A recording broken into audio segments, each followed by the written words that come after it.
Pertama, Al-Quran tidak bisa dipalsukan. Silahkan hilangkan satu huruf saja dari Al-Quran, atau rubah satu harokat saja di dalam Al-Quran, kemudian cetak rapi lalu berikan kepada kami. Kami pasti tahu di mana hilang atau dirubah ayat di dalam Al-Quran tersebut. Al-Quran bukanlah kitab yang hanya tertulis di dalam buku yang dibaca hanya setahun sekali atau hanya dibawa jalan-jalan tanpa pernah dibaca. Al-Quran adalah kitab yang dihafal dari generasi ke generasi. Bahkan orang buta sekalipun, bahkan anak sekecil sekalipun mampu menghafalkan Quran tanpa kesalahan sedikit pun. Contoh, dulu di Indonesia ada seorang hafid cilik bernama Musa. Dia tidak mengerti sama sekali apa itu bahasa Arab, bahkan belum pernah belajar bahasa Arab, tetapi hafal Al-Quran di usia 7 tahun. Hafalan Al-Quran bukanlah sebuah trending yang viral baru-baru ini saja, tetapi sejak turunnya Al-Quran dia sudah dihafalkan oleh para sahabat Rasulullah. Setiap turun wahyu, Rasulullah mengajarkannya kepada para sahabat dan mereka langsung menghafalkannya. Dan penghafalan Al-Quran terus-menerus hingga generasi hari ini. Bagaimana mungkin Al-Quran akan dipalsukan jika jutaan manusia hafal Al-Quran beserta tanda bacanya? Dalam penghafalan Al-Quran ada sanad yang terhubung hingga Rasulullah. Sanad adalah rantai periwayatan di mana hafalan dan bacaan seseorang akan disimak oleh gurunya sehingga sesuai dengan apa yang diajarkan oleh Rasulullah dahulu. Sanad ini sampai hari ini masih berlanjut. Jika seseorang hafal Al-Quran kemudian dia mengambil sanad Al-Quran, maka seorang hafid Quran itu tidak akan dinyatakan lulus sanadnya kecuali bacaan dan hafalannya sesuai dengan gurunya. Dan gurunya dulu tidak akan lulus kecuali bacaannya sesuai dengan bacaan gurunya sebelumnya. Kemudian gurunya itu juga sesuai dengan guru yang sebelumnya, terus hingga sampai kepada Rasulullah. Jangankan dirubah satu ayat, diubah satu huruf pun kami tahu. 2. Al-Quran tidak akan salah baik isi maupun bahasa. Al-Quran itu dongeng, mana ada gajah hidup di padang pasir. Mereka menganggap surat Al-Fil adalah lelucon. Ayat ini eksis 1400 tahun yang lalu, turun di Arab Saudi, tepatnya di Mekah yang gersang. Kalau ayat ini bermasalah, siapakah yang pertama kali akan protes? Ya, betul sekali, orang Mekah. Kalau kisah ini membicarakan pasukan gajah yang menyerang Mekah, tetapi kenapa orang Mekah tidak membantahnya? Ya, soalnya ayat ini benar. Tahun Nabi Muhammad SAW lahir pun namanya tahun gajah, Amul Fil. Selain itu, Abrahah itu dari Yaman. Kalau Al-Quran tidak benar, tentu orang-orang Yaman akan menentang ayat ini. Faktanya, Yaman adalah komunitas muslim yang taat hingga hari ini.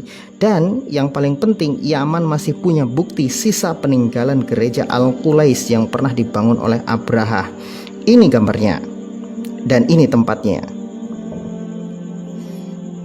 Semua orang Yaman tahu dulu tempat ini adalah gereja yang telah dibangun oleh Abrahah untuk menyaingi Ka'bah. Namanya situs gereja Al-Qulais. Kemudian secara bahasa Al-Quran tidak akan pernah salah. Bahwa qawaidul lughah al-arabiyyah saat ini yang dipakai untuk penulisan Arab dan kitab-kitab Arab, semua qawaid itu diambil dari Al-Quran. Jadi Al-Quran adalah ummul lughah, induk bahasa. Bisa dibilang meterannya bahasa. Qawaidul lughah tidak bisa menyalahkan Al-Quran karena qawaidul lughah itu diambil dari Al-Quran. Prinsipnya, jika kayu kepanjangan, bukan meterannya yang harus ditarik menyesuaikan kayu, tetapi kayu yang harus dipotong sesuai dengan meteran. Sampai di sini bisa difahami. Tidak akan mungkin bagi manusia menciptakan bahasa semisal Al-Quran. Itu tidak akan pernah mungkin, karena semua orang Arab tahu Al-Quran adalah sastra tertinggi di dalam bahasa Arab. Seseorang bisa merangkai kata-kata dengan rangkaian yang sangat indah, tetapi bagaimana isi dari kalimat itu? Jikalau kalian ragu terhadap apa yang kami turunkan kepada hamba kami, yaitu Muhammad, maka buatlah satu surat semisal Al-Quran dan panggillah pembantu-pembantu kalian selain Allah jika kalian orang-orang yang benar. Selain itu, bacaan Al-Quran bukanlah bacaan sembarangan. Salah membaca, salah arti. Al-Quran itu tidak sembarangan. Al-Quran bukan bahasa biasa, tetapi mahasastra yang tidak bisa dibandingkan dengan apapun, bahkan dengan puisi paling indah di dunia ini. Contoh kata anna di dalam Al-Quran dengan anna di dalam Al-Quran sekilas sama, tetapi artinya jauh berbeda. Misalkan anna laki hadza, artinya adalah sesungguhnya ini milikmu.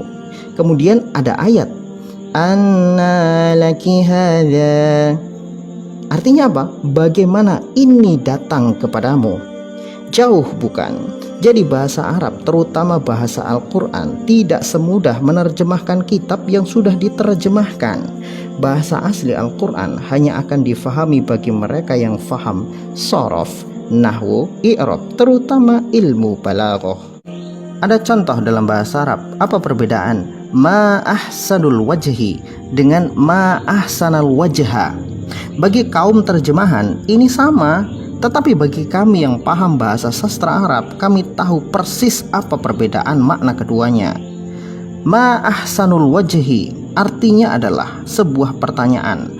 Apa yang membuat wajah itu bagus? Bisa dijawab hidung, bisa dijawab mata, bisa dijawab alis. Sedangkan ma ahsanal wajha adalah kalimat takjub kepada sesuatu yang artinya alangkah indahnya wajah itu.